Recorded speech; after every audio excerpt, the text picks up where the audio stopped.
Lembra em 2003, quando todo mundo na Europa estava debatendo se Henry merecia a bola de ouro ao invés de Pavel Nedvedev por causa de suas 66 participações em gols, o que resultaram na vitória da Copa da Inglaterra. Naquele mesmo ano, no Brasil, Alex de Souza estava fazendo história de uma forma que merecia reconhecimento global, mas nunca recebeu. Ele pegou um time que não ganhava o campeonato há 37 anos e os levou a uma tríplice coroa sem precedentes na história do país, marcando 39 gols e dando 40 assistências. Exatamente, foi isso que você ouviu. Foram 79 participações em gols em uma única temporada, um número que nem Kylian Mbappé conseguiu alcançar nas suas temporadas de sucesso no PSG. Enquanto o mundo estava focado em estrelas europeias como Henry e Nedvedev, Alex de Souza estava iluminando o futebol brasileiro de uma forma impressionante. Não só ele liderou o Cruzeiro à conquista do Campeonato Brasileiro, mas também a vitória na Copa do Brasil e no Campeonato Mineiro, algo nunca antes feito pelo clube. E o mais incrível é que ele jogava como meio-campista, o que torna suas estatísticas de gols e assistências ainda mais impressionantes. Em uma época em que os números de jogadores ofensivos são frequentemente usados como métricas de grandeza, Alex superou as expectativas e carregou seu time nas costas. Se ele tivesse jogado na Europa, é provável que a conversa sobre o melhor do mundo em 2003 tivesse sido bem diferente. Alex foi a definição de um maestro, controlando o meio de campo e sendo o cérebro por trás de cada jogada ofensiva do Cruzeiro. Sua inteligência, visão de jogo e habilidade técnica faziam dele um jogador completo que influenciava diretamente o resultado das partidas. Infelizmente, ele não recebeu o reconhecimento que merecia no cenário global. Fizeram uma injustiça com Alex em 2003. Ele deveria estar brigando pelo título de melhor do mundo. Eles focam muito na Europa. O que ele fez no Brasil foi uma coisa de outro mundo, disse Zico. No entanto, apesar da admiração de quem o viu jogar, Alex nunca sequer foi indicado para a bola de ouro, nem naquele ano, nem nunca. Mesmo depois de se transferir para a Europa e, sem dúvidas, jogar ainda melhor, ele foi ignorado. Mesmo depois que ele ganhou a Copa América pelo Brasil, sendo não só o capitão, mas o melhor do torneio. Mesmo depois que ele recusou o Barcelona e foi jogar no Fenerbahçe, ele acabou sendo expulso do time quase que como um cachorro, simplesmente porque o treinador tinha ciúmes dele. Quando eu digo que ele foi sabotado, estou falando sério. Afinal, o mundo preferiu ignorar um jogador que estava arrebentando tudo. Esta é a história de como Alex foi sabotado e destruído pelo futebol. Se ainda não assistiu a primeira parte dessa história, corre lá e depois volte aqui para entender como Alex chegou neste ponto. Aproveite, deixe seu like no vídeo para apoiar eu sempre postar mais e mais conteúdos. No ano anterior à sua chegada, o Cruzeiro terminou em 21º lugar no campeonato e quando Alex foi contratado, recebeu apenas um contrato de 3 meses. O time estava em decadência, com apenas 3 vitórias em 12 partidas. A situação era crítica e poucos esperavam uma virada tão drástica. Mas então, Alex fez sua estreia e tudo mudou. De repente, o Cruzeiro estava goleando o Vasco da Gama por 4-0 e só não avançou para a fase eliminatória do Campeonato Brasileiro por causa do saldo de gols. Nessa época, o campeonato ainda não era disputado em pontos corridos. O impacto de Alex foi imediato e inquestionável, levando à renovação rápida de seu contrato. Ele reacendeu a chama de esperança de um clube que há muito tempo havia esquecido como era sonhar grande. Sob sua liderança, o Cruzeiro começou a se transformar. Ele não apenas trouxe sua incrível técnica e visão de jogo, mas também sua habilidade de levar o desempenho de seus companheiros. A mentalidade do time mudou e o que antes parecia impossível tornou-se um objetivo alcançável. O Cruzeiro, que estava à beira do fracasso, agora estava competindo com os grandes novamente. Ele não só foi a peça-chave para essa reviravolta, mas também se consolidou como maestro do time. Essa era só uma amostra do que seria capaz de fazer na temporada seguinte, quando lideraria o clube à histórica conquista da Tríplice Coroa. No ano seguinte, Alex fez algo que desafiou todas as expectativas. O Cruzeiro não ganhava o Campeonato Mineiro há 5 anos, e quando o capitão da equipe saiu, a responsabilidade recaiu sobre Alex. ele não apenas aceitou o desafio, ele o dominou, marcando 9 gols e dando 9 assistências em 11 partidas. Ele não apenas se tornou o artilheiro do clube, mas também o maior assistente da competição. Nos jogos decisivos contra seu maior rival, o Atlético Mineiro, Alex marcou 2 gols e deu 2 assistências. O Cruzeiro não apenas conquistou o título, como fez isso sem perder uma única partida. Depois do título, a torcida do clube começou a acreditar que poderiam chegar forte no Brasileiro, mas o principal objetivo da temporada era a Copa do Brasil. Nas quartas, eles encararam o Vasco da Gama. Alex foi com tudo e o Cruzeiro venceu o primeiro jogo com gol e assistência do craque e empatou no segundo com outro gol dele. O mais engraçado é que todos acharam que aquele deveria ter sido sua melhor partida do torneio, mas na final, contra o Flamengo, a coisa seria outra. No Maracanã, a torcida do Urubu cantava alto, empurrando seu time contra o visitante.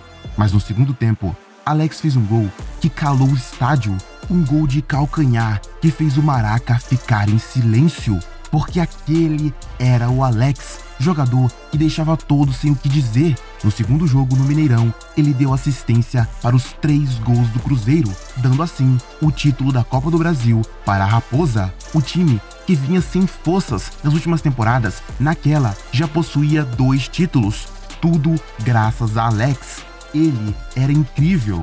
No Brasileiro, eles acumulavam 15 jogos e apenas 2 derrotas. Em ambas, Alex não estava, mas o time do Cruzeiro entrou no campeonato sabendo que tinha feito seu ano com seus 2 títulos. Só que à medida que iam avançando, todos foram percebendo que eles poderiam abocanhar mais um título naquele ano.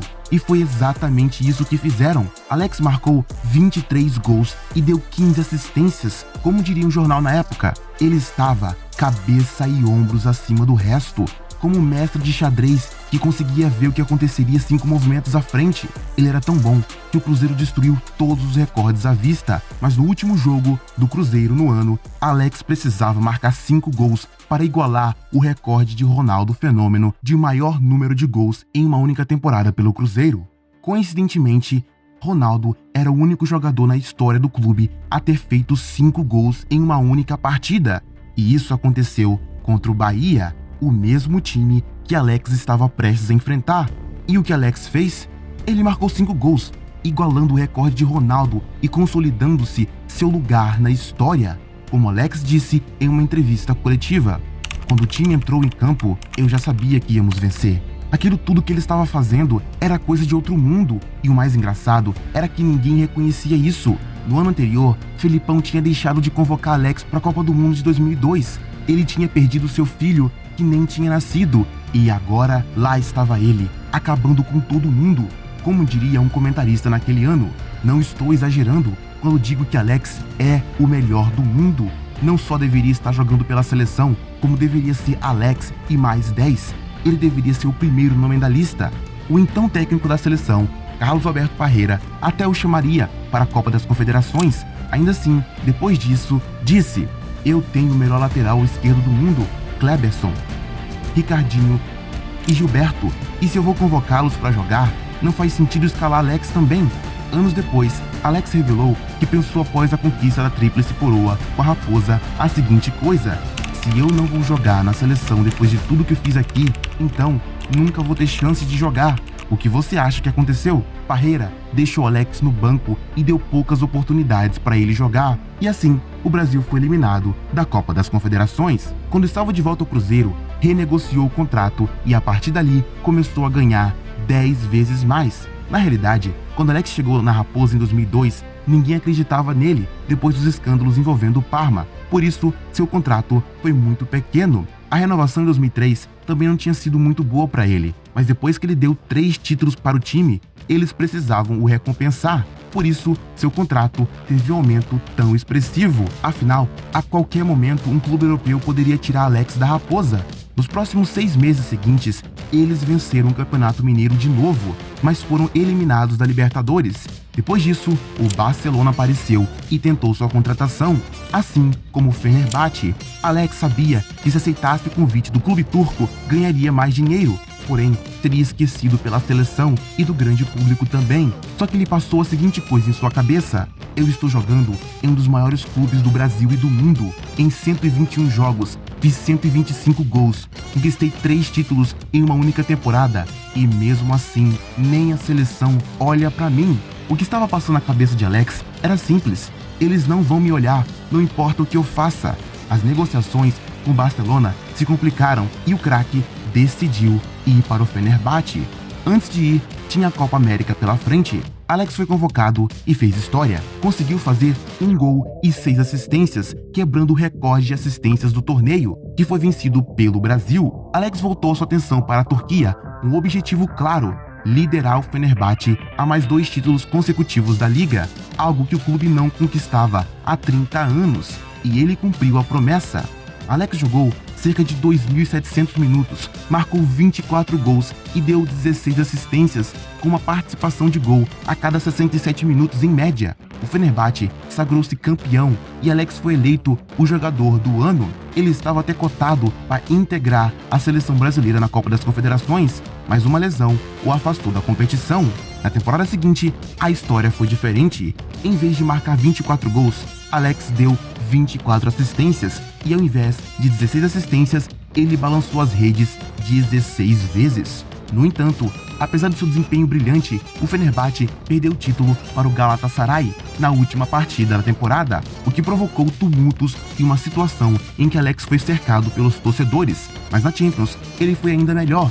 Marcou 3 gols e deu 2 assistências, o que levou um dos companheiros de Alex a dizer: para cada 10 partidas que jogamos, Alex decide em 9. Ele estava encantando a Europa pela primeira vez, já que sua passagem pelo Parma havia sido conturbada. Depois de uma temporada sem troféus para a Parreira, foi muito fácil não convocar Alex para a Copa de 2006, e foi exatamente isso que ele fez. Naquele momento, Alex era o jogador brasileiro que mais havia atuado com a camisa amarelinha e nunca tinha ido para uma Copa do Mundo. Se coloque na pele dele, você arrasando e mesmo assim a seleção, o mundo te ignorando. Isso desmotivaria qualquer um, mas Alex era diferente. Ele continuou firme e forte em busca de mais títulos pelo seu clube. Só que o improvável aconteceu. Zico, ídolo de infância de Alex, estava assumindo o comando do Fenerbahçe, e a primeira coisa que ele fez foi dar a braçadeira de capitão para o craque brasileiro. Com isso, Alex foi destruidor na Turquia. Ele fez os torcedores do Fenerbahçe enlouquecerem e acabou com todos os demais por lá.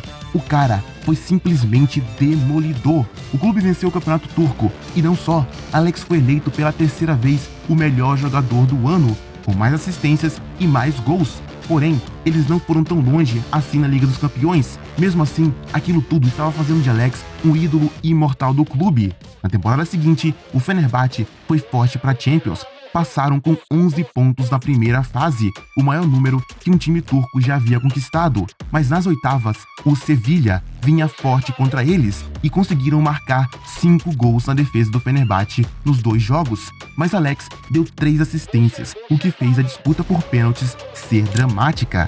Eles passaram e nas quartas, a primeira vez na história de um time turco também, eles encararam o poderoso Chelsea. E em casa, venceram por 2-1. A torcida começou a acreditar que talvez fosse possível. Afinal, Alex estava destruindo, mas no segundo jogo, em 3 minutos, o Chelsea já tinha conseguido empatar o jogo e venceram aquela partida, eliminando o Fenerbahçe, que mais uma vez terminava o ano sem títulos.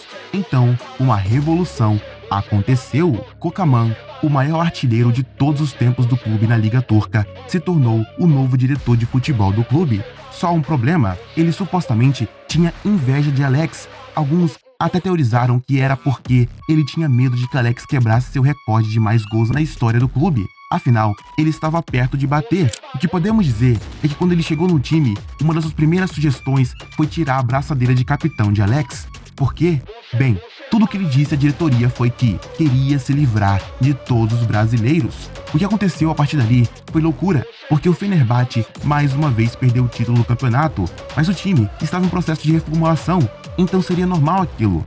Mas a torcida tomou as ruas da capital em sinal de protesto. Apenas um jogador era poupado, Alex, e como forma de reagir à onda de protestos, Kocaman demitiu o técnico e assumiu ele próprio o comando do time. E aí foram que as coisas pioraram ainda mais. Qualquer um podia ver que ele era péssimo técnico, o pior que já tive. Eles só precisavam dar uma olhada nos resultados. Ele nos tirou de 2 competições depois de apenas 1 mês no comando, disse Alex anos depois. Nesse mesmo período, o Fenerbahçe estava próximo de marcar seu 3º milésimo gol. Então, Kocaman começou a dizer a seguinte coisa para Alex: se a bola chegar até você, não chute, apenas passe para outra pessoa. Era nítido que ele não queria que Alex entrasse na história com aquele feito, e aquilo irritou ainda mais o craque brasileiro, que começava a se sentir sozinho no país. Mais engraçado é que mesmo assim, ele continuou no time, e no ano seguinte levantou a taça de campeão turco. Alex fez 28 gols, deu 16 assistências em 33 partidas pelo campeonato. Com 33 anos de idade, Alex ganhava ainda mais força no clube, se tornava ainda mais ídolo, e muitos já diziam que ele era o maior da história. Não fazia sentido o Kocaman querer tirar Alex, mas foi isso que ele fez na temporada seguinte. A FIFA acusou o time de corrupção e começou a investigar o clube. Prenderam o presidente e os principais jogadores acabaram saindo, mas Alex permaneceu e levou o clube a um título de Copa Turca, o primeiro em sua história, dando 3 assistências e 4 gols. Depois do título, Alex estava a 4 gols de igualar Kocaman como o maior artilheiro do clube. Adivinha qual foi a atitude do técnico então? Começou a deixá-lo no banco em todas as partidas. Alex foi tirar satisfação, afinal, não estava jogando mal. Sinto que você está tentando me ferrar desde o momento que chegou aqui, disse Alex, e Kocaman respondeu com essas palavras: seu sentimento está correto. Exatamente isso que você ouviu. Ele admitiu que queria atrapalhar Alex e nem tentou disfarçar. Tudo aquilo saiu na mídia e os torcedores ficaram ao lado do seu mais novo ídolo, e uma semana depois inauguraram uma estátua de Alex, o homenageando de forma que Kocaman nunca tinha sido pela torcida. No jogo seguinte, os torcedores começaram a gritar o nome de Alex e pediram a demissão de Kocaman, mas o técnico simplesmente retirou Alex de campo antes do segundo tempo.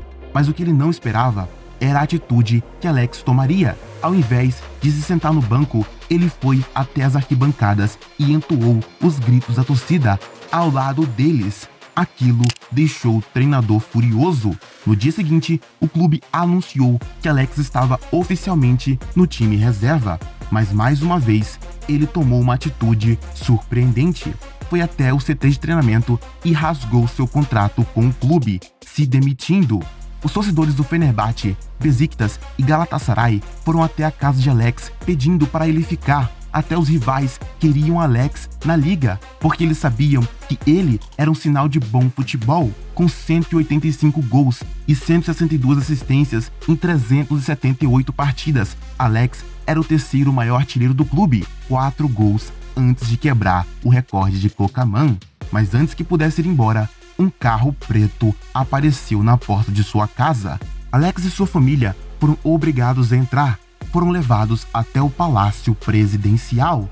Lá, o presidente Erdogan disse a eles: eu o chamei aqui para me desculpar com você em nome do povo da Turquia, para agradecer a você e sua família por tudo o que vocês fizeram por nós, e para dizer que esperamos não perder vocês de vista, que um dia o futebol turco os recompensará integralmente por tudo. Alex era quase como um herói caído.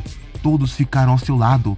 Todos perceberam que ele tinha sido sabotado. Perceberam que mesmo assim ele foi épico e que merecia todas as homenagens possíveis. O que Alex fez à Turquia foi algo inacreditável. Mais de 8 temporadas no clube, ele conquistou seu torcedor e os rivais também.